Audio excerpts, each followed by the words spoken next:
जय Jagannath friends, Odisha education pro को आपण मानक स्वागत। आज आम रज पर्व विषय रे रचनाटीए पढ़ा। रज पर्व उपक्रम। ओडिशा हेउची पर्वपर्वाणीर देश।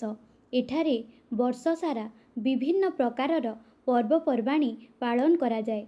सेही समस्त पर्व मध्यरु रज पर्व एक अत्यंत लोकप्रिय, आनंदमय और सांस्कृतिक महत्व संपन्न पर्व। यह मुख्यतः नारीत्व, प्रकृति और धरित्री मातांक प्रति सम्मानर प्रतीक। रज पर्व ओडिया जनजीवन सह गभीर भावरे जड़ित एवं यह ओडिशार एक स्वतंत्र परिचय बहन करे।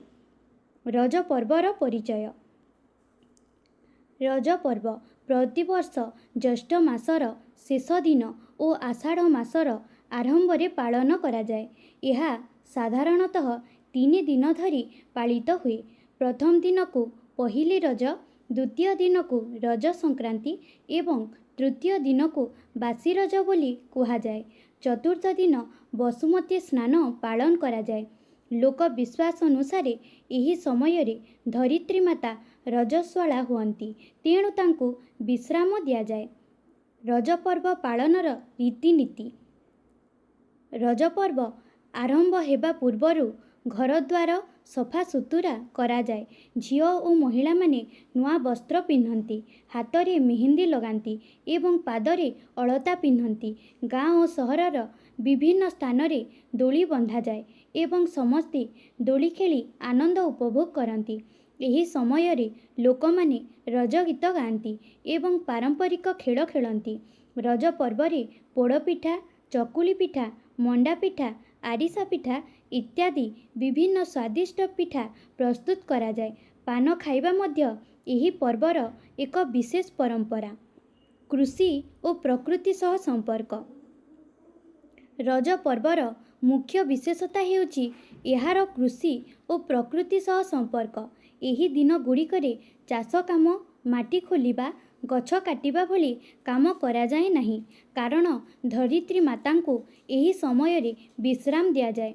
यह मनीष और प्रकृति मध्यरे थिबा गभीर संपर्क को प्रकाश करे।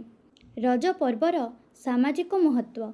रज पर्व केवल एक धार्मिक किंबा ऋतुकालीन पर्व नुहे, बरं यह सामाजिक एकता और भाईचारार प्रतीक।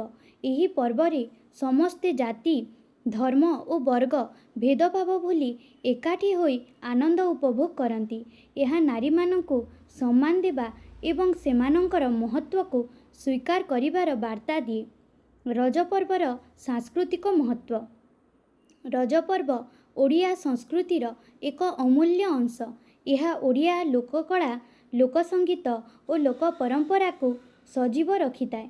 रज गीत, दोली खेल एवं विभिन्न पारंपरिक कार्यक्रम ओडिशार सांस्कृतिक ऐतिह्य को समृद्ध करिथाए। उपसंहार। रज पर्व ओडिया जातिर गौरव और गरिमार प्रतीक।